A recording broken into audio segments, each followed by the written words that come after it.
الحمد لله رب العالمين وبه نستعين على أمور الدنيا والدين وصلى الله وسلم على نبينا محمد وعلى آله وصحبه أجمعين. اللهم انفعنا بما علمتنا وعلمنا بما ينفعنا وارزقنا علما ينفعنا وزدنا علما. الحمد لله على كل حال ونعوذ بالله من حال أهل النار. السلام عليكم ورحمة الله وبركاته. walaalayaal ilaahay baa mahadsan caza wajal isugu qaaya keenay halkan caawa waxaanu u ballansanayn nadwadii labaad oo cinwaankeedu uu yahay akhlaaqu muslim. nadwadan waxay ka kooban tahay 4 muxaadaro xooggana lagu saari doono insha allahu tacaala akhlaaqda qofka muslimka ah. nadwooyinka faa'iidadooda waxaa ka mid ah in hal dhinac marka la hadlayo xoogga la saaro si dhinacaasi wax badan looga ogaado oo looga qaato cilmi badan. insha allahu tacaala waxaan ilaahay ka baryaynaa inuu alla naga yeelo kuwii ka faa'iidaysta. 4 kelmadood ama 4 muxaadaro caawa 2 ayaa inoo bixi doonta insha allahu tacaala, habeen dambena 2 ayaa bixi doonta. inta u dhaxaysa cishaha iyo maqribka kelmadiiba waxay soconaysaa 35 daqiiqo ayay socon doontaa biidn illah. kelmadda koobaad cinwaankeeda waxaa la yidhaahdaa kaana khuluquhu alqur'aan. akhlaaqdii nebiga sala allahu calayhi wasalam waxay ahayd alqur'aan. kelmaddaas ay inoogu soo horeyn doontaa. waxay inoogu xigi doontaa kelmad kale oo akhlaaqu lmuslimi maca rabbih, akhlaaqda qofka muslimka ah uu rabbigii waxa weeye kula dhaqmayo. kelmadda hore waxaa inoo soo jeedinaya sheekheenna sheekh xasan cabdullaahi xade. kelmadda labaad waxaa inoo soo jeedin doona sheekh ismaaciil ibraahim ayaa inoo soo jeedin doona. kelmadda koowaad ayaanu ku furfuranaynaa, sheekha ayaanu ku soo dhawaynayaa. wajazaakum allahu khayran, tafadal mashkuuran. بسم الله الرحمن الرحيم. الحمد لله حمدا كثيرا طيبا مباركا فيه ملء السماوات وملء الأرض وملء ما بينهما وملء ما شاء من شيء بعد، والصلاة والسلام الأتمان الأكملان على خير خلق الله أجمعين المبعوث رحمة للعالمين، صلوات الله وسلامه عليه ما تعاقب الليل والنهار، وعلى آله وأصحابه الطيبين الطاهرين ومن سار على نهجهم واقتفى أثرهم إلى يوم الدين وسلم تسليما كثيرا. الحمد لله إلهي باكم مهاتن سبحانه وتعالى إن نقوم نستي إسلام نمو إن الإله سبحانه وتعالى أدومه سئنا النهي أن اعترافنا إله نوها نونيو نبي محمدنا صلى الله عليه وسلم ورسولنا وغلقوا nabigeena salawaatu ullaahi wasalaamuhu calayhi markii la soo bixiyey ummadda loo soo saaray waxay ahayd ummad ilaah subxaanahu wa tacaala camalkooda uusan raalli ka ahayn. adduunkoo dhan maruu hallaabay oo diintii ilaahay oo jirtay rusushii nebiyullaahi muusa iyo ciisa calayhima wacalaa nabiyina afdal asalaati wassalaam la bedelay oo ilaah uu intaa adduunkaa ku noolayd uusan raalli kahayn camalkoodu nebi moxamed soo saaray sala allahu calayhi waalihi wasalam. waxaa loo soo saaray inuu caalamka badbaadiyo, inuu ilaah subxaanahu wa tacaala ummaddiisa uu addoonnimadii ilaahay uu ugu soo celiyo say ilaah keligii u caabudaan, say u badbaadaan unar uga badbaadaan. mabda'aas ilaah subxaanahu wa tacaala uu nebi maxamed u soo dhiibay raxmad buu ahaa. ilaah wuxuu yidhi subxaanahu wa tacaala wamaa arsalnaaka ilaa raxmatan lilcaalamiin. bini aadanka keliya ma aha, jinniga iyo xataa caalamiinta xayawaanka iyo makhluuqaadka oo dhan naxariis buu ahaa salawaatu ullaahi wasalaamuhu calayh. mabda'a loo soo dhiibay qur-aanka ayaa ilaah subxaanahu wa tacaala u soo dhiibay in oo uu ummadda ku bedelo say ahaayeen uga bedelo si wanaagsan ugu bedelo ayaa qur-aanka loo soo dhiibay salawaatu ullaahi wasalaamu calayh qur-aankaa loo soo dhiibay ciidan uma wehelin salawaatu ullaahi wasalaamu calayh oo mabda'an saad u dhaqangeliso oo dadku ay u qaataan oo ugu dhaqmaan ciidankan wado ciddii kaa hor timaadana waa inaad ciqaabtaa lama dhihin malaa'igna laguma soo darin ciidan kalena lama siinin xoolo lama soo siin salawaatu ullaahi wasalaamu calayh ilaah xoolo ma soo siinin suu u dhaqangeliyo mabda'an iyo sharcigan uu bini aadam ku badbaadinayo miisaaniyad lama soo siinin maanta qofkii raba inuu mashruuca meel ka fuliyo dhaqaaluu u baahan yahayba dhaqaalaha kow waxa ugu horey ka fikir waa dhaqaalahan ku fuliyaan rabaa nebi moxamed salawaatu ullaahi wasalaamuhu calayhi adduunkoo dhan baa la rabay inuu bedelo dhaqaalo looma soo dhiibin ciidana lama soo siin bal iska daaya walaalo la dhashay oo maaragtay garab istaaga oo mabdi isu garab istaaga ma lahayn salawaatu ullaahi wasalaamu calayh ilmo la dhashayna ma lahayn ilmo uu dhalayna oo waaweyn oo maaragtay xoog oo ciidan uu bidana ma jirin salawaatu ullaahi wasalaamu calayh laakiin qur-aankaasaa loo soo dhiibay qur-aankan marka waa mabda dadka inuu bedelaa la rabaa muxuu ka bedelayaa dadkaas waddada ilaahay ka leexday noloshoodu ay isbedeshay oo si xun qaabkoodoo dhan uu ahaa in la soo celiyo la bedelo qur-aanku dadka midabkooda ma bedelin say dad fiican u noqdaan midabkooda lama bedelayo dherarkooda lama bedelayo qaabkooda waxba lagama bedelayo sidooday ahaanayaan laakiin bini aadamku laba shay uu ka kooban yahay suura daahira iyo suura baatina shakligan koroo abuurtan koroo muuqata iyo gudaha abuur ku jirta oo shakhsiyadda gudaha ah shakhsiyadda gudaha hadday fiican tahay qalfoofkan waxbuu tarayaa shakhsiyadda gudaha hadday hallowdo oo qofka uusan akhlaaq lahayn shakligan guud waxba kuma yaallo dhib unbuu dadka u soo jiidaya dhibaato unbuu ku hayaa maahane waxba uma tarayo rasuulka salawaatu ullaahi wasalaamu calayh mabda uu la yimid waa mabda'a dadka akhlaaqdooda wax ka bedelaya akhlaaqdooda maca allahi subxaanahu wa tacaala say ilaah ula dhaqmayaan mabda'an waxbuu ka bedelay say ayagu naftooda ula dhaqmayaan mabda'an waxbuu ka bedelaya waddada saxdaa ku saarayaa siday dadka iyo makhluuqa ula dhaqmayaan xataa sideebay bahaynta ula dhaqmayaan intaba way noogu imaan doonaan mawaadiicda nadwada waa mabda' nebiga loo soo dhiibay salawaatu ullahi wasalam in ummadda ku badbaadiyo dabeecaddaa wanaagsan nebiga wuxuu tilmaamay salawaatu ullaahi wasalaamuhu calayhi في حديث أبي الدرداء رضي الله تعالى عنه قال رسول الله صلى الله عليه وآله وسلم إن أفضل شيء في الميزان وفي رواية أثقل شيء في الميزان يوم القيامة حسن الخلق ميزان كآخرة وقفك أعماشي يسلقون ميزاني وحا علس oo maalinkaas qofkan miisaankiisa cuslaynaya xasanaadkiisa raajix ka dhigaya waxa ugu culus waa xusnul khuluq dabeecadda fiican waa xadiidka imaamu axmed ayaa soo saaray waa xadiid saxiixa miisaanka marka xusnul khuluq uu leeyahay maalinka qiyaamo waxa lagu badbaadayo oo miisaanka fuulaya waxa ugu culus waa xusnul khuluq xusnul khuluq la sheegaya marka nebiga ayaa fasiray salawaatu ullaahi wasalaamu calayh dhaqankiisa ayuu ku fasiray mabda' baa loo soo dhiibay inuu dadka uu u horseedo oo noloshooda dhanba wanaag u bedelaya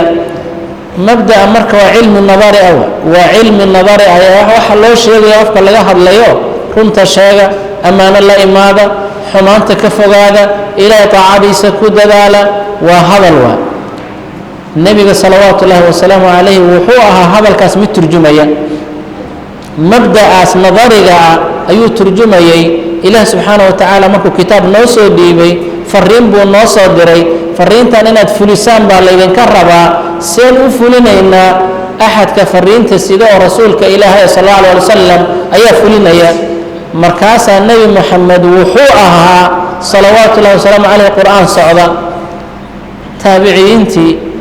ayaa waxay aad u damceen nebiga aan soo gaarin salawaatu ullaahi wasalaamu calayhi inay nebiga dabeecaddiisii ogaadaan markaasaa mid ka mida saciid ibni hishaam ibni caamir ayaa qaala licaaishata radi allahu tacala canha عائشة أيوه وحكو يري أخبريني كيف كان خلق رسول الله صلى الله عليه وسلم وحد إيشاكتا دبعد النبي إيشاك سام دبعد وردكتو دبعد النبي الروا وحيكوتري قرآن كسو ما أخرجت كان خلقه القرآن النبي محمد صلوات الله وسلام عليه دبعدي صدار ربطه السجي أو موغضها دار ربطه دبعدي سقران كيا هيد سو ماذا نخر قوله تعالى وإنك لعلى خلق عظيم إله با أماني دبعد أتكسو أنت هاي ودبعد أدوين بويري إله با وحوين كتل ماميا مركا خلق دي النبي صلوات الله وسلام عليه وحيا هيد القرآن وحكى ترجمي مبدأ كان صلوات الله وسلامه عليه قفكي ربا إن أو إسلام لماذا وحكو أغادو نبي أيو أركي صلوات الله وسلامه عليه قفكي قرآن كربا إنو برتو آخرنا كتابك كآخر سنة بقى النبي كأركي صلوات الله وسلامه عليه دعوة ونبي يقول لي يمد سامين تأبوين وحي كويالتي دبعدس النبي صلوات الله وسلامه عليه عيدا كأول وحون قريد دبعدس قرآن كيف ترجمي ولذلك النبي قلت تلمان والبا أو قرآن كوناكسن وتلمان يوكو تلمانا سوى وهو الرئي وحو البو كدقنا أساقا وغفغان بدنا آدبو مركوها قرآن صعبا مركاسا دادكو مركا دقن كيسا أركان كدق ميين dadkii khuluqda qaatay dhaqanka quraanka qaatay ayagana waxay noqdeen oo muslimiinta mithaalka u ah nabiga marka sallallahu alayhi wasallam la soo dhaafo dadkii quraanka qaaday sida oday nabiga maray sallallahu alayhi wasallam oo waxay noqdeen ayaguna quraan socda markaas dadka aan muslimiinta ahayn markay arkaan bidhaantooda iyo waxay fahmayeen in oo uu yahay diintan inay diintan xaq tahay ayay qaadanayeen in badan oo dad ah oo soo islaamay oo annaga hadda sharq afriqiya dhulkan barigan afrika iyo wadamada muslimiinta ugu faraha badan joogaan Indonesia Malaysia iyo sharqigaas ciidan muslim oo jihaad gaala la dagaalamay kumaysa islaamin waxay ku soo islaameen dhaqankii muslimka ay arkeen yaa u yimid ganacsato muslim baa u timid ganacsatada u timid dhaqankooday aad u jeclaadeen markaasay dhaqankaas suudiyeena muxuu ahaa dhaqankan aadka u fiican dhaqankan diinta ay aaminsan yihiin baa faraya markaasay raaceen diintii bay qaateen marka maxay ku islaameen dadka muslimka runtooda amaanadooda samafalkooda isjacaylka ay isjecel yihiin naxariista dadka u naxariisanayaan yaani waa dhaqan aad u cajab galiyay dadkii markaasay maxuu ahaa dhaqankan islaamnimada dhaqankan iskale islaamnimadii bay qaateenba ciidan uma imaan khasab kumaysan gelin dhaqankaas islaamnimadii ku qaateen annagana waxaana laga rabaa inaan ku tilmaanno midaaso waxaan aaminsannahay ay naga muuqdaan islaamnimadan aaminsannahay haddaysan naga muuqanin oysan dhaqankeenna uusan ka turjumin waxaan aaminsannahay waddadii nebiga salawaatu ullahi wasalaamu calayhi waan ka leexsannahay waa inaan isdaba qabannaa inaan waxtarno oo dadku ay warkanaga maqlaan ama dhaqankanaga uu gudbana waxay ku xiran tahay inaan annagu ka turjunno qur'aankan guriga aad ku nooshahay iyo ilmaha aad mas-uulka ka tahay waxay mabda aad aaminsan tahay ku qaadanayaan dhaqankaaga hadduu dhaqanka fiican yahay ayaguna waa fiicnaanayaan waa ku dhaqmayaan haddii laakiin weliga aad ku akhrinayso cilmi nadari ahood waxaasaa fiican saan yeela saan ka taga adna ay ku arkaan adoon samaynayn ama aan ka tegin waxaad ka reebaysid kuma dhaqmayaan maxaa yeelay dalaalada qofka uu ku tusinayso hadalkiisa waxaa ka muhiimsan ficilkiisa islaam haddaan muslimiin haddaan nahay waa in dhaqankeenu quraanka uu noqdaa khuluqdeena iyo dabeecaddeena ay qur-aanka noqotaa si dadka aan muslimka ahayn ay markayna arkaan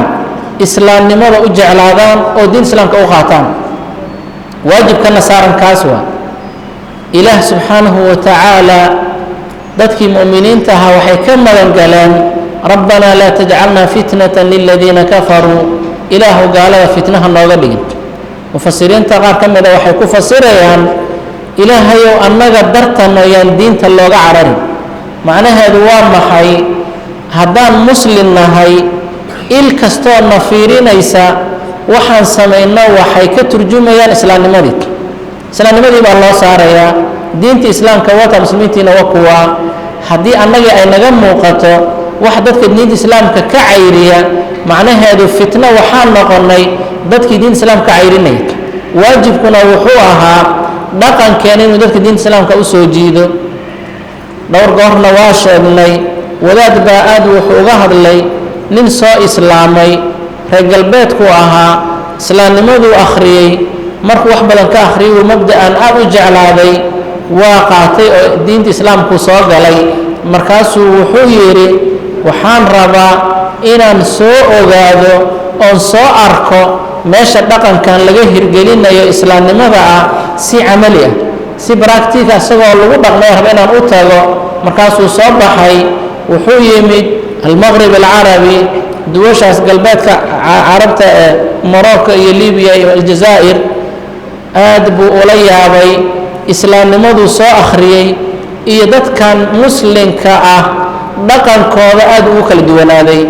marka wuxuu yidhi maxaa si kaa kuwan show muslimkii saxda aha umaadan imaanin alleelahe habeeshan ka tag oo muslim kale raadi muxuu raadinayaa dhaqankan fiican ee islaamnimadaahuu akhriyey meesha looga dhaqmayo inuu arko u tago hadhowbuu wuxuu yimid siduu wadaadku lahaa alqaahira masar buu yimid marka halkaasuu arkay muslimiintii dhaqankoodii oo dhaqankii islaamnimada xaqiiqda ahaa aan ahayn gabdhihii waa qaawan yihiin muslimiintii muxuu ahaa labiskooda labis islaam shacaar islaam ka muuqata ma aha dabeecadooda iyo salaamtooda iyo weji furnaantooda waa iskhiyaamayaan waa maaragtay lugoynayaan dhibaato ka fog shareecada islaamku ku arkay hadal buu markaa ku hadlay buu yidhi macnihiisu ahaa alxamdu lilaahi aladii dallanii cala alislaam qabla an yadullanii cala almuslimiina albaciidiina canhu ilaahay baa ku mahadsan inuu islaamnimada markii hore i baray intuusan i barin muslimiinta islaamnimada aada uga fog haddaan ayaga hor baran lahaa buu yidhi oo ay ii hormari lahayd muslim inaan barto weligay islaamnimo ma qaateen buu yidhi islaamnimo ma qaateen maxaa ka cayrinaya waa dhanka muslimiinta arka wa marka waxaa laga yaabaa dad badan oo muslim noqon lahaa saa markay noo dhowraan annagoo isdilayna annagoo isxaqirayna annagoo isdhacayna annagoo dadka dhanba adduunkii nala yaabay hayo war dadkan maxaa si ka ah soo diin iyo mabda' kala qabtan ma leh xitaa haddii awood iyo cabsi bini aadan oo kala qabato la waayey soo iimaan kala qabta ma laha maxaa kala qaban waaye marka may iimaan ma leha marka mise diintooduba diin maaragtay waxaan faraysan ma aha waxaan ka qabanaysa maaha dadkii diin islaamka way ka cararayaan maxay uga cararayaan bisabab khuluqina annaga dabeecadeenna walidaalika cid kastoo nebiga jecel salawaatu ullaahi wasalaamu calayh oo dardaarankiisa fulinaysa balliquu cannii walow aaya intaan aayad qur-aana barannay intaan xadiid nebi maqalnay intaba inaan dadka gaarsiinaa laga rabaa maxaan ku gaarsiinaynaa waxaan ku gaarsiinaynaa hadal oo waa u sheegaynaa waxaa ka muhiimsan ficilnaan ku gaarsiino aan ka turjuno dhaqan ay ku muuqato nebiga salawaatu ullaahi wasalaamu calayhi marka uu la fiiriyo wax kastoo tilmaano qur-aanku laa mid ugu fiican buu ku tilmaanaa wuxuu ahaa axlam annaas dadka qofka ugu dulqaadka badan buu ahaa salawaatu ullaahi wasalaamu calayh u dulqaad badnaa isagoo maalin meel maraya ayaa waxaa ku timid nin reer baadiyaha ka daba yimid go' marka nebigu salawaatu ullahi wasalaamu calayh wuxuu watay afkiisu ama meesha horta ah uu ka tolan yahay ay adag tahay garbuhu u saarnaa go-ii buu ku qabtay markaasuu ku soo dhiftay waa ku soo dhiftay ilaa uu dhuunta waxyeeleeyey surka nebiga salawaatu ullaahi wasalaamu calayhi ayuu dhaawacay oo halkaas buu saameyn raad uga tegay oo wuu ka muuqdaa jiiditaanku ku jiiday ilaan meel adag qallafsan bay ahayd bal fiiri nin madax oo ciidan badan ay la socdaan oo ciidankiisu halkii amaruu siiba cid walba ay qabanayaan haddii maanta qof uu soo hor istaago hadal xitaa qaab daran uu kula hadlo maxaa ku dhici lahaa ninkaas nebiga sal ly slam xitaa waa nin reer baadiye ah dhab buu siiyey waa ku jiiday meeshii markii nebiga slam uu saa u qabtay markuu iska fujiyey ayuu hadalku ku yidhi baa ka daran murlii min maali illaahi aladii murlii min maali illaah xoolaha ilaahay oo aad hayso waxaan kaa rabaa inaad wax iga siisa iga amar adiga ma lihid aabbahaana ma leh xoolaha ilaahay oo muslimiinta wax iiga amar ha layga siiye nebigu salawaatu ullahi wasalaamu caleyh waa dhowray markaasuu ku qoslay xoolana ha la siiyu yidhi salawaatu ullaahi wasalaamu calayh dulqaad intaa ka weyn xaggee lagu arkay wuxuu ahaa ashjaca annaas saa ugu dulqaad badnaado haddana marka ay timaado dhibaato iyo wax geesinimo u baahan kaana ashjaca annaas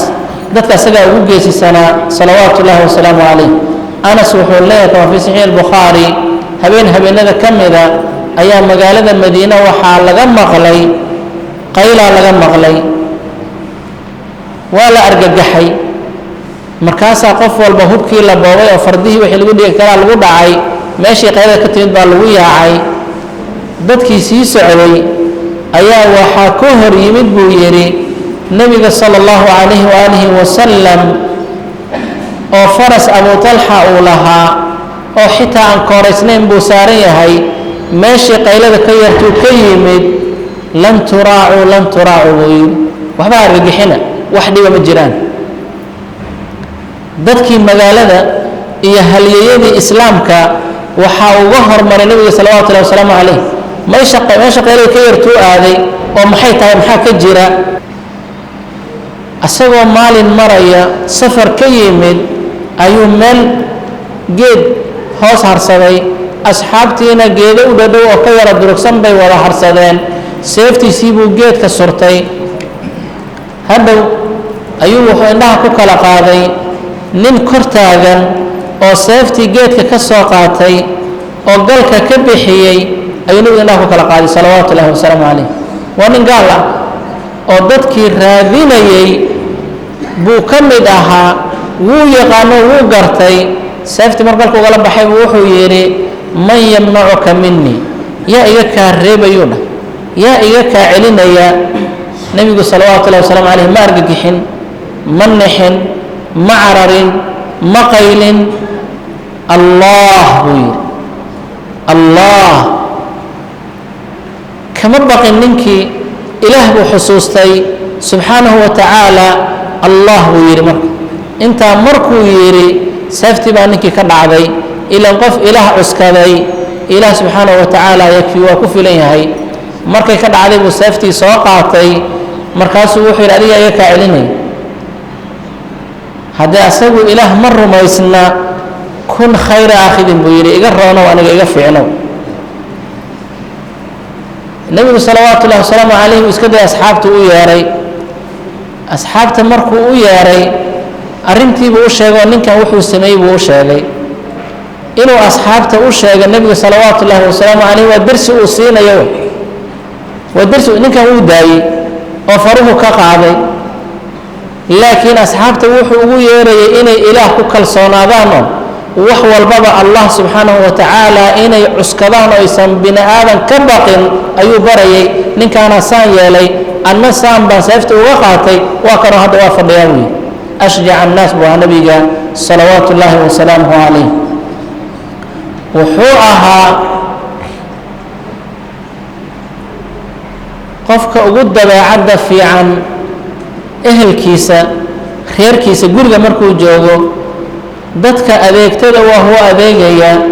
qof kastoo ka hor yimaada anas bin malik radi allahu tacaala canhu wuxuu leeyahay laqad khadamtuhu 9 siniin 9 sano ilaa 10 sano anas bin malik nebiga salawatu llahi calayhi uu u shaqaynayay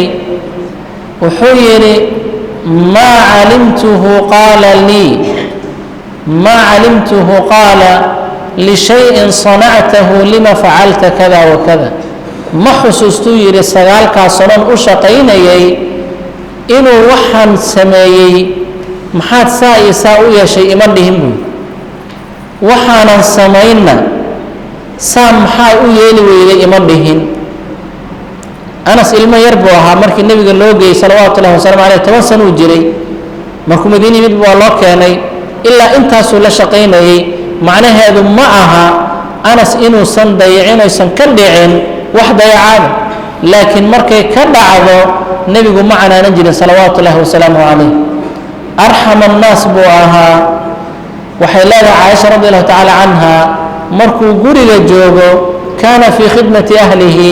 kabtiisuu tolan jiray maradiisuu tolan jiray asagaa hawshiisa qabsan jiray salawaatu ullahi wasalaamu calayh cabdullaahi bn alxaaris wuxuu yidhi maa ra'aytu rasul slama nebiga ilba ma saarin ama maa ra'aytu akara tabasuman min rasul lah sal ly slam nebiga oo wax ka dhoolla caddayn badan oo ka faraxsan wejigiisa ka weji furan ma arag buu yidhi weligay waa dhaqankii qur-aanka ayaa nebi sal slam uu turjumay waa dhaqankii ka arkeen jariir bn cabdillaahi albajali walaa ra'aanii ilaa daxik nebigu ima arag ilaa waa ii qoslay ayuu leeyahay marka dhanka dhaqanka ahalka iyo marka la dhahana asagaa ugu khayr badnaa asagaa ahaa qudwada lagu dayanayo salawaatu ullahi wasalaamu calayh wuxuu kaloo turjumay cibaadat allahi subxaanahu wa tacaala acbad annaas buu ahaa salawaatu ullahi waslamu calayh dadka asagaa ugu cibaado badnaa asagaana ugu alla ka cabsi badnaa asagoo ilaahay subxaanahu wa tacaala dembigiisoo dhan dhaafay wax dembi aan lahayn liyakfira laka allahu maa taqadama min dembika wamaa ta'ahar ayuu ilaah caabudi jiray sunanta iyo qiyaamuleylka xataa ay lugihiisu ka dildilaacaan suu u taagan yahay qof taagan oo suu u taagnaa lugihii barareen markay barareen kadibna dildilaaceen ka waran ilaa ay lugihii ka dildilaacaan ayuu taagnaa markay caaisho weydiisay soo rasuulka ilaahayo sala allahu calayh wasalam ilaahay dembigaagii kuuma dhaafin wuxuu ugu jawaabay afalaa akuunu cabdan shakuura muwaanan noqonaynin addoon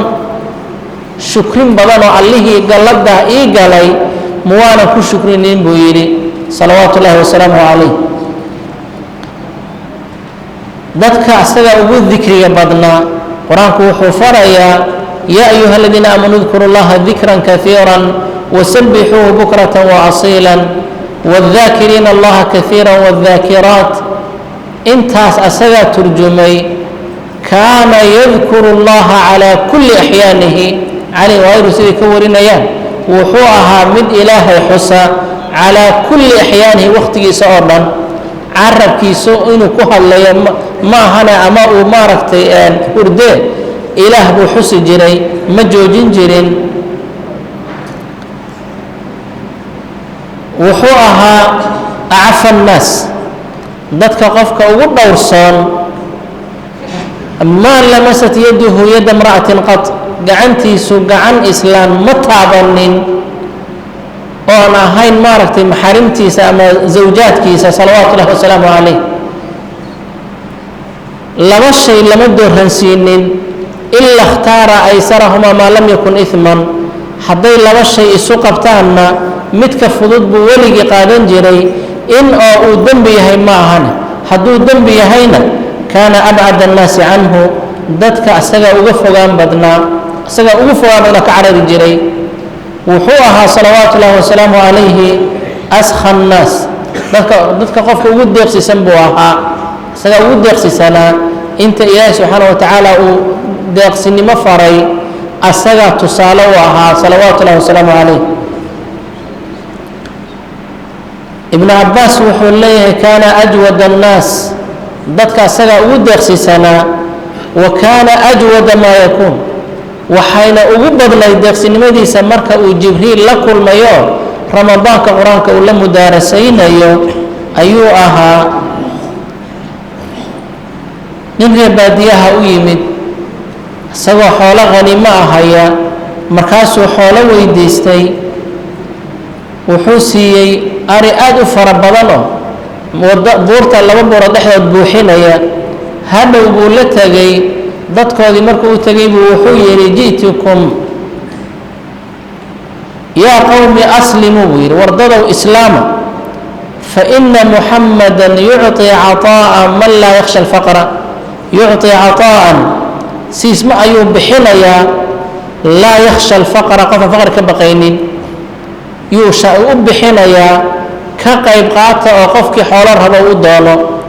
saasay kusoo islaami jireen kadibna islaamnimada o dhan isay qaadanayeen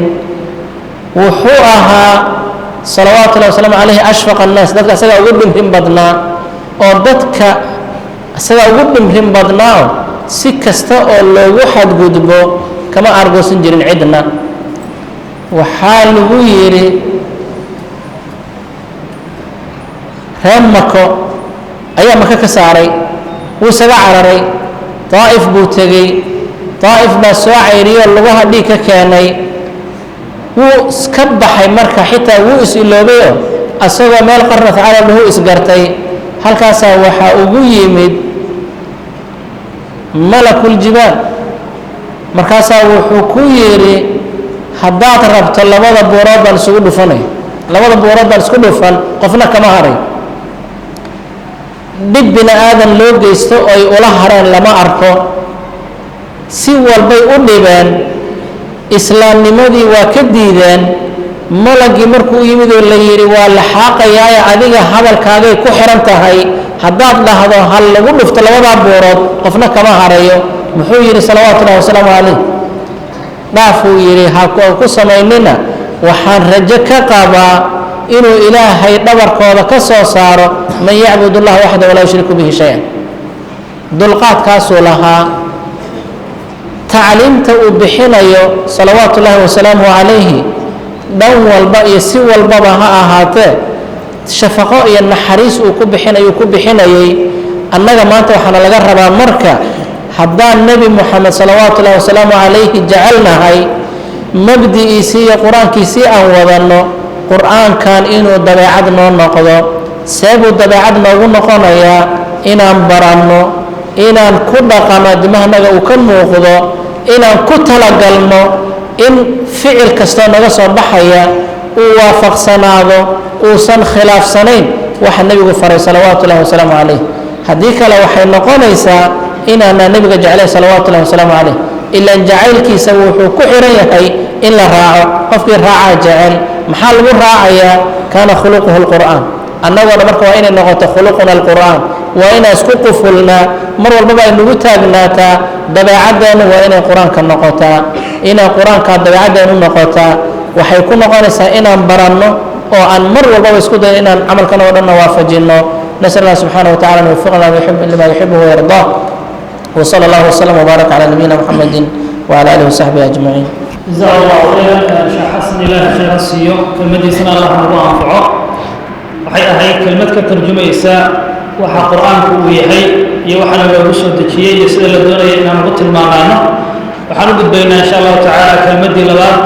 oo uu noo soo jeedinayo sheekh al-fadil sheekh Ismaaciil جزاه الله خيرا تفضل مشكور بارك الله فيك. الحمد لله رب العالمين وأشهد أن لا إله إلا الله وحده لا شريك له وأشهد أن محمدا عبده ورسوله يا أيها الذين آمنوا اتقوا الله حق تقاته ولا تموتن إلا وأنتم مسلمون يا أيها الذين آمنوا اتقوا الله وقولوا قولا سديدا يصلح لكم أعمالكم ويغفر لكم ذنوبكم ومن يطع الله ورسوله فقد فاز فوزا عظيما أما بعد أحبتي في الله إلهي سبحانه وتعالى أيام هله موضوع بلارنا وشيخ حسن وكهلي وأهيد إطاقي سجود وها أخلاق المسلم مسلم كه وحا أو وناكسن أو علس وميزانك أقل هاي آخرة وأخلاقه سوى النبي صلى الله عليه وسلم شاقي قفك بحسن خلقه وحكو قاريا قف صوما وصلاة الليل أتالا من زليل سوى كلا أيوه بحسن الخلق وحكو قاريا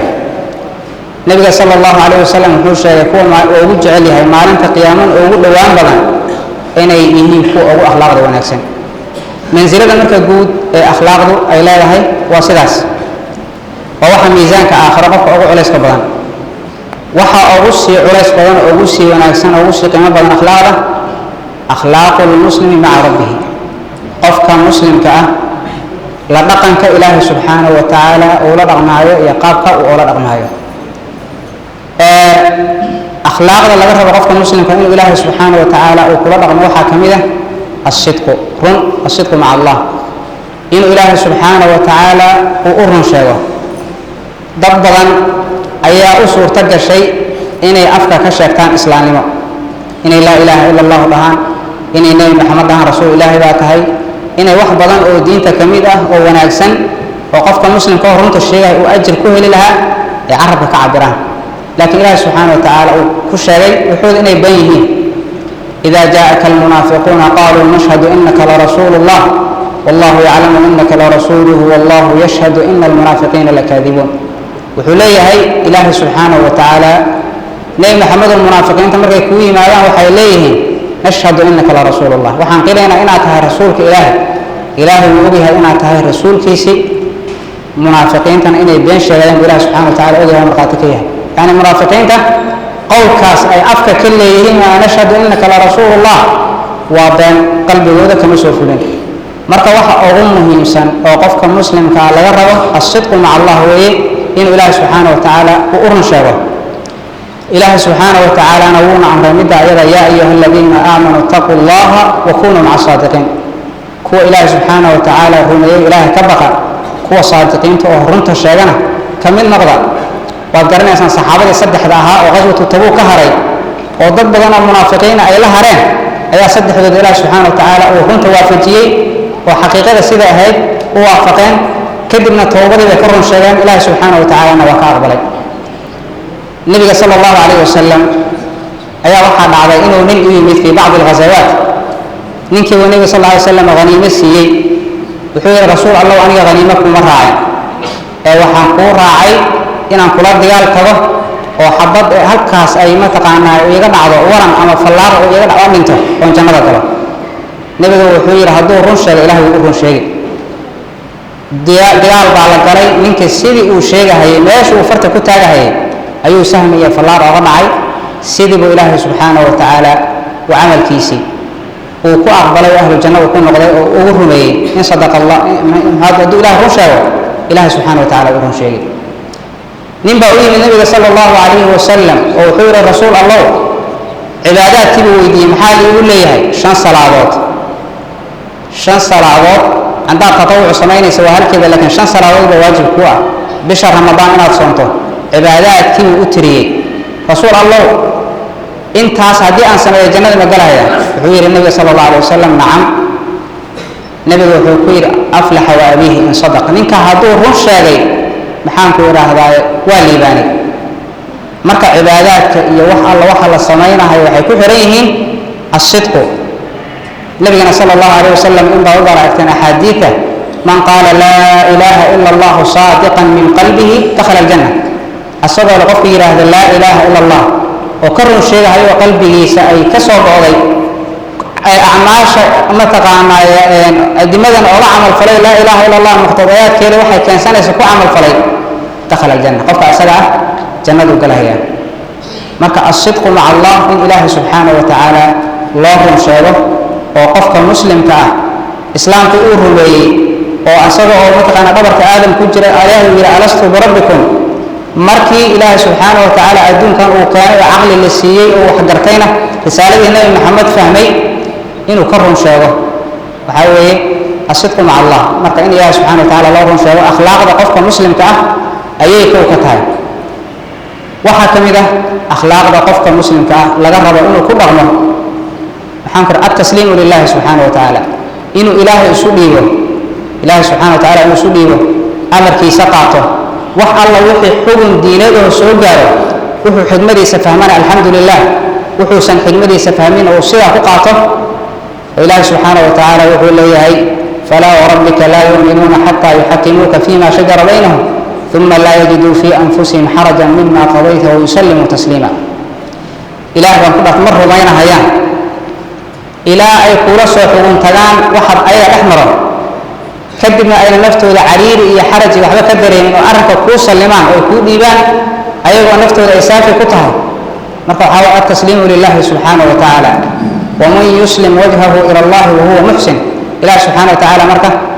in nafta loo dhiibo oo xukunka sharciga ah loo dhiibo oo ilaahay subxaanahu wa tacaala qofka uu isu dhiibo arrintaa ayadana waana la amro waxay ka mid tahay akhlaaqda muslimka ah oo qofka muslimka hadduu ilaahay subxaanahu wa tacaala la hadlo aayad qur'aan ah ama xadiid nebi sala allahu alayh wasalam qofkii loo sheego khiyaar ooga furan ma jiro ku dhaqankiisa wamaa kaana limu'minin walaa mu'minatin ida qada allahu warasuuluhu amran an yakuuna lahum alkhiyaratu min amrihim wax khiyaar ah oo kaaga sugan ma jirto imaamu shaafici calayhi raxmat ullah ayaa nin wuxuu ku yidhi yaa imaam xadiidkan ma ku dhaqmaysaa xadiidku imaamka wariyey wuxuu ku yidhi xadiidkan adigu ma qaadanaysaa ma ku dhaqmaysaa wuxuu yidhi marka ii caddaato sunno nebi maxamed ka sugan sala allahu calayhi wasalam oo aanan qaadanin waxaad ogaataan caqligayga inuu tegey qofka muslimka ah marka waxaa laga rabaa tasliim ilaahi subxaana wa tacaalana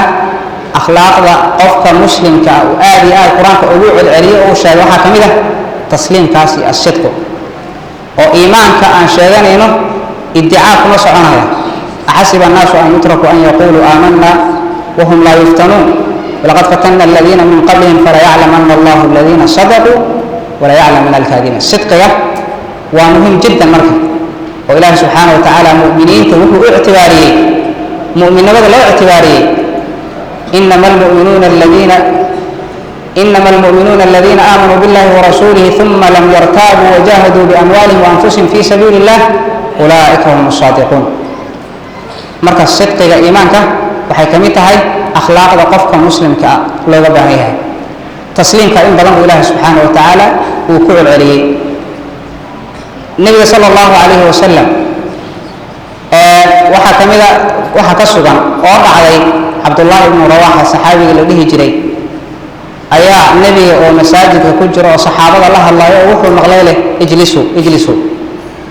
cabdullaahi ibnu rawaxa nebiga hadalkiisa maadaama uu maqlay amarkii nebiga uu soo gaaray oo ijlisuuda ahaa cabdullaahi ibnu rawaxa isma dhihin masaajidkiibaa godhowa nebiga meeshu ijlisuu leeyahay waa masaajidka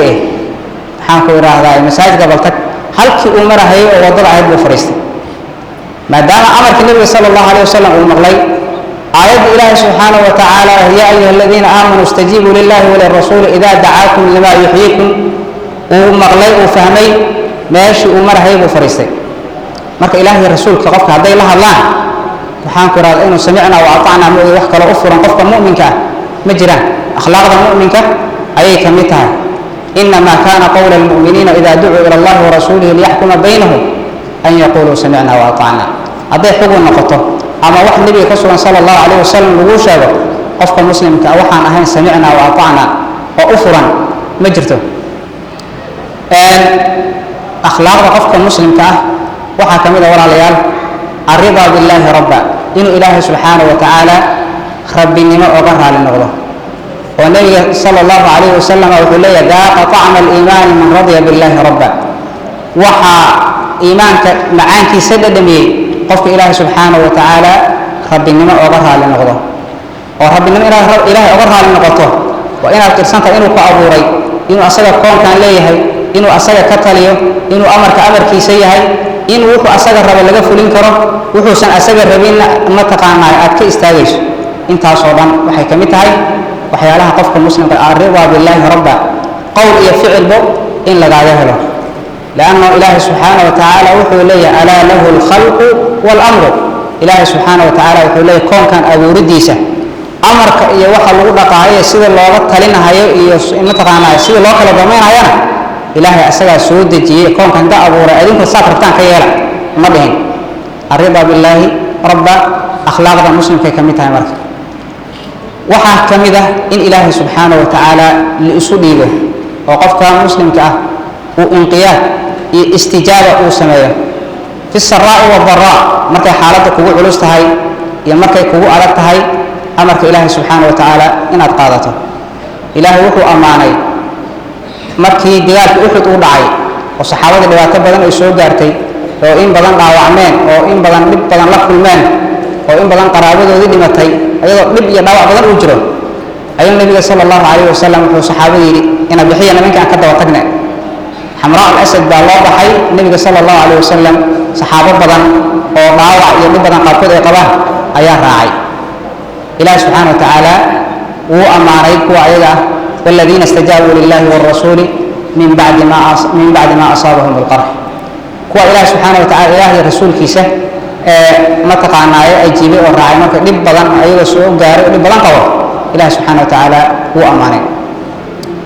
marka qofka muslimka akhlaaqda laga rabo waxa weeye inuu ilaahi subhanahu wa ta'ala amarkiisa u hoggaansamo inuu istijaabada uu sameeyo waxa weeye qofka muslimka inuu sidaas oo kale akhlaaqda waxa kamid ah xusnu dhanni billahi subhanahu wa ta'ala inuu ilaahi maro wanaagsan ka malaysto had iyo jeer inuu maro wanaagsan ilaahi subhanahu wa ta'ala uu ka malaysto markuu qofka ilaahi maro wanaagsan ka sameynayana waa markuu amarkiisa qaatay oo ma taqaana ahkaamta ilaahi soo dejiyay uu ku dhaqmay oo wuxuu ilaahi subhanahu wa ta'ala uu rabay dalaal uu bixiyay asaga inuu ilaahi subhanahu wa ta'ala markaas uu maro wanaagsan uu ka malaysto oo ilaahi subhanahu wa ta'ala waa xadiis al-qudsi wuxuu ku leeyahay ana 'inda dhanni husni 'abdi bi falyadhunna bi ma sha aniga adoonkayga wuxuu iga malaysta ayaan ahay ee wuxuu doono ha iga malaysto marka qofka muslimka ah inuu ilaahi subhanahu wa ta'ala uu malo wanaagsan uu ka malaystana waa akhlaaqda qofka muslimka ah laga filanayo laga rabo in laga helo waxa kamid ah akhlaaqda qofka muslimka ah laga rabo walaalayaal muraqabatullahi azza wa jalla inuu ilaahi subhanahu wa ta'ala muraqabeeyo yani inuu og yahay inuu san xor ahayn inuu adoon yahay in adduunkan hawl loo keenay hawsha ayaga in lagu xisaabtamayo adduunyada ilaahi subhanahu wa ta'ala inuu arkahayo hadduu wadadii ka leexdo ilaahi inuu adduunyada ku ciqaabi karo uu faraaxayn karo aakhirana ciqaabtii kale ay u taalo ilaahi subhanahu wa ta'ala oo talagalay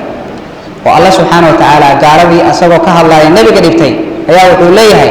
kii nabiga salaada u diiday nabiga dhigay alam ya'lam bi anna Allah yara miyuusan ogeyn ilaahi subhanahu wa ta'ala inuu arkahayo qofka marka hadduu dareensan yahay inuu ilaahi subhanahu wa ta'ala arkayo oo uu la socdo awoodaan uu ma taqaana ilaahi ku caasinayo uu ilaahi uu siiyay inuu ilaahi ma taqaanayo waxa ka dhalanayso akhlaaq kale oo akhlaaqda qofka muslimka kamid ah oo ah al-haya in ilaahi subhanahu wa ta'ala uu ka xishoodo qofka muslimka ah xishoodku waa khuluq wanaagsan waa dabeecad wanaagsan nabiga sallallahu alayhi wasallam uu aad iyo aad u amaanay uuna sheegay iyo xishoodka iyo iimaanku inay isku xiran yihiin oo mid hadduu tago kii kale uu tagayo nabiga uu sheegay sallallahu alayhi wasallam inay tahay shucba min al-iimaan nabiga uu sheegay sallallahu alayhi wasallam xishoodku waxaanan wanaag ahayn inuusan la imaanin oo nabiga sallallahu alayhi wasallam waxaa muuqato dadku waxay xishood u yaqaanaan iyo waxay xishood diinta u taqaano inay kala duwan yihiin xishoodka qofka muslimka laga rabo waxa weeye waxa ilaahay subhanahu wa ta'ala iyo rasuulkiisa ay xumaan u yaqaanaan inuu ka xishoodo ama qofka inuu wax khayr ah inuu halkaan soo fariisto muxaadara ka joodiyo hadduu ka khajilayo dhibayo khajilaad baa la yiraahdaa xishood lama yiraahdo taas oo kale xogaa shucuurka qofka marka uu dareemayo khajilaad baa la yiraahdaa xishood ma aha xishoodku marka waxa weeye waa khuluqun yab'athu ala tarki al-qabih sidii ku taariifiyaa waa akhlaaq qofka ku bixinayso ama ku qaadayso inuu waxa xun ka tago inaad ogaato ilaahi subhanahu wa ta'ala inuu ku arkayo waayo xaalad nabi sallallahu alayhi wasallam wuxuu yiri ilaahi subhanahu wa ta'ala غير ليه غير سنة وحوي إنه أضانك وحو كحرمي إلهي كأركه لا سبحانه وتعالى وكغير ذا إن إلهي كأركه يمكن إن الواتد وقفك أساس وحبانك وأوغا متقانا لاحظه وحيالها قلوب بحينها إن إلهي سبحانه وتعالى كحشوت وحوي أرتو النعمة إلهي سبحانه وتعالى أتكو عاسينيس واحد إلهي كو عاسينيس هو نعمة إلهي سبحانه وتعالى وكسيه قف عافمات قضاء أي معصية بلان أصور تقشى عافمات إلهي سبحانه وتعالى وكسيه قف قاد جيسان معصية بلان وأصور تقشى إلهي سبحانه وتعالى وكسيه إمكانياتك هي قوة هي عافماتك هي وحيالة بل وحاسو دان إله سبحانه وتعالى أيا بحيه وحا أيضا مكا عليه كشيء أولها إنك كحشوته عليه إن الله الشام بكشيء حبناها عليه كشيء وحاسو دان قفك مسلم كأه إنه كحشوته وحكو حنبارك روي وحاول الله سبحانه وتعالى نعموين كي سمتها كل فكرتك ووحيالها قوة بحين كرائنا إله كحشوتك جعلاتك ويليسك لأنه النبي صلى الله عليه وسلم حديث هذا الشيء متى علماء فسرها يعني ذاق طعم الإيمان من رضي بالله ربا يا وحي إليه وحاول إيمانك حلاوتي وحي كإيمانيسا قفك هدو نعمة إلهي رعرع ونعمته هيستقوا قدرية أو أركه قال لماذا يا حمانك يا عريرك يا لبك يخصوا وانت هاي أو أركه السبب وحي دريم يا حلاوة يا معانا عادي هين مركا قفك مسلم كهدو دريم مركا نعمة إلهي سبحانه وتعالى أقبلي وحا كدلنا هاي الحياة dhaqamadii marka xayaaga laga soo guuriyay oo bacdu salafi ka dhacay waxa kamid ah gabar ayaa habeen hooyadeed baa la hadlayso waxay tiri hooyo inta ka cadi caanaha biyo ku dar oo suuqa geey Umar ibn Khattab radiyallahu ta'ala anhu oo jawla tafaqudiyya magaaladii wareegahay oo dadka iyo xaaladahooda rabo inuu u kurgalo ayaa maqlay gabadhan iyo hooyadeed isla hadlayo oo gabadha leedahay hooyo inta ka cadi caanaha biyo ku daro suuqa noogay gabadhu waxay tiri miyaadan maqal hooyoy Umar ibn Khattab amiirul mu'miniin inuu reebay in caanaha la barxo biyo lagu daro waxay tiri Umar nama arkayo caanaha biyo lagu daro suuqa noogay waxay ku tiri Umar haduusan arkaynin waxa weeye rabbiga Umar baan arkayo haduusan Umarna arkaynin rabbiga Umar baan arkayo Umar waxa weeye kelmadaas إن الأصول الطيبات لها فروع زاكية مركا أصوش وناكسن فرع وناكسن يمرا وناكسن أي دلان كوانا مركا إله سبحانه وتعالى إنه أركها يوم أي أغي إله بكحي شوطي يا أركها يا إلى جوه مهم بالمعنى سيدا سوكا لوحا على عمر بن الخطاب رضي الله تعالى عنه ومقالدي متقنا مدينة sidaasoo kale sameeynahay jawla habeenkii sameeynahay xaaladda inuu la socdo rabo ayaa wuxuu soo maray guri ay gabar ma taqaanaa ka hadlayso gabadhu waxay leedahay shicir bay tirinaysaa waxay leedahay hadduusan ilaahay ahayn cid kale ma ilaahay subxaanahu wa ta'aala hadduusan ahayn la hurrika min hada as-sariri jawanibu aw la zuhziha min hada as-sariri jawanibu sariirtan dhinacyada ka dhaqaaqi lahayd hadduusan ilaahay ahayn yani waxba dhici lahaa ninkeedii baa ka maqnaa ninkeedii bay xasuusatay haddaanan ilaahay subxaanahu wa ta'aala ka baqayn cid kale ma aha waxba dhici lahaa Umar ibn Khattab arinta xugun buu ka soo saaray laakiin shaahidka aan ka leenahay waa maxay gabadhaas cid kale oo fiirisay oo ilaahay subxaanahu wa ta'aala ka ahayn ma jiro ilaahay subxaanahu wa ta'aala bay ma taqaanaa ka xishootay ilaahay subxaanahu wa ta'aala waa amaanay waliman khaafa maqaama rabbih جنتان وحضرنا إنسان نبي الله يوسف عليه الصلاة والسلام عليه وعلى نبينا الصلاة والسلام مصر بوجوغي غير كودي الشام بالغوص وتري مصر بوجوغي عندنا متقامة وغريب وإنه يبقى ساقد عندنا به ميسر امرأة العزيز وذات منصب وجمال وطبيعة متقامة البشر وجعلها أياد البطي وصودونتي نفتيدي ما تقانا بي كدونتي ee tirikaari hay talak waxaan ku raad asaga waan dhalinyaro ah oo xoog badan oo xaas lahayn dawaacidi iyo waxa lagu ugu yeeri lahaay oo dhan waa jiraan waana loo yeerahay inuu asaga wax raadsada iyo uma baahno wuxuu yiri ilaahay subxaanahu wa ta'aala baa xasuusay marka wuxuu yiri macaad Allah ilaahay baan ka magan galayaa ilaahay subxaanahu wa ta'aala nicmaduu siiyay iyo wanaaguu siiyay inuu ilaahay ma taqaanaa uu ku caasiyo ayuu ka xishooday oo uu diiday marka al-hayaa'u min Allah in ilaahay subxaanahu wa ta'aala laga xishoodo waxay ka mid tahay akhlaaqda wanaagsan ee qofka muslimka looga baahan yahay had iyo jeer inuu qadariyo waxaa ka mid ah walaalayaal akhlaaqda qofka muslimka looga baahan yahay in uu ku dhaqmo had iyo jeer إن إله سبحانه وتعالى wixii uu u keeno oo qadar ah